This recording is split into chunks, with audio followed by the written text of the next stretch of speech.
Iran America மோதல். ஏன், எதற்கு? 5 காரணங்கள். மத்திய கிழக்கில் அதிகார போட்டி. அமெரிக்கா, இஸ்ரேல் ஆகியன சவுதி அரேபியா போன்ற தங்களின் கூட்டாளிகள் மூலம் மத்திய கிழக்கில் ஆதிக்கம் செலுத்தினாலும், மறுபுறம் ஈரான் தனது ஆதிக்கத்தினை ஈராக், சிரியா, லெபனான், யெமன் ஆகிய நாடுகளில் விரிவுபடுத்த முயற்சிகள் செய்கின்றது.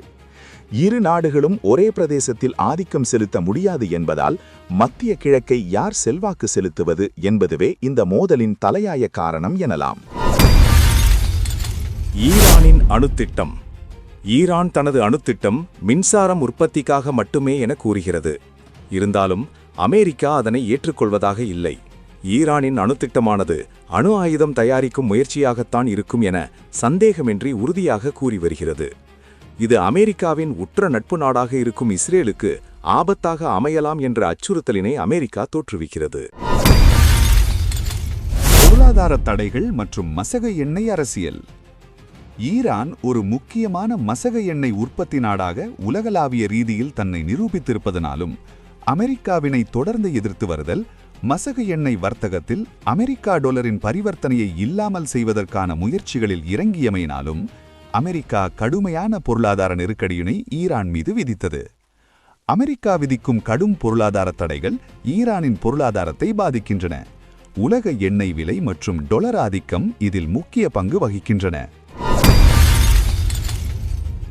மறைமுகமான போர்கள். இரு நாடுகளும் நேரடியாக மோதிக்கொள்ளாமல் ஈரான் தன் சார்பு அமைப்புகளான ஹிஸ்புல்லா, ஹூதி, ஹமாஸ் போன்ற குழுக்களை பயன்படுத்தி மோதுகின்றன. பாலஸ்தீனத்திற்கு ஆதரவான தன்னுடைய நிலைப்பாட்டில் உறுதியாக இருக்கிறது. மறுபுறம் அமெரிக்கா இஸ்ரேலுக்கு அதிகமான உதவிகள், ஆயுத பலங்களை வழங்கி யுத்தம் செய்கிறது. மத்திய கிழக்கு ஒரு அரசியல் சதுரங்க விளையாட்டாக மாறியுள்ளது என்பதே உண்மை. அரசியல் மற்றும் கருத்தியல் மோதல். அமெரிக்கா மேற்கத்திய ஜனநாயக முறைமையை ஆதரிப்பது போல தன்னிடம் உலக அதிகாரம் குவிய வேண்டும் என்ற முனைப்பில் செயல்படுகின்றது. மறுபுறம் ஈரான் இஸ்லாமிய ஆட்சி கட்டமைப்பை அடிப்படையாக கொண்ட அரசியல் முறைமையை பின்பற்றுகிறது.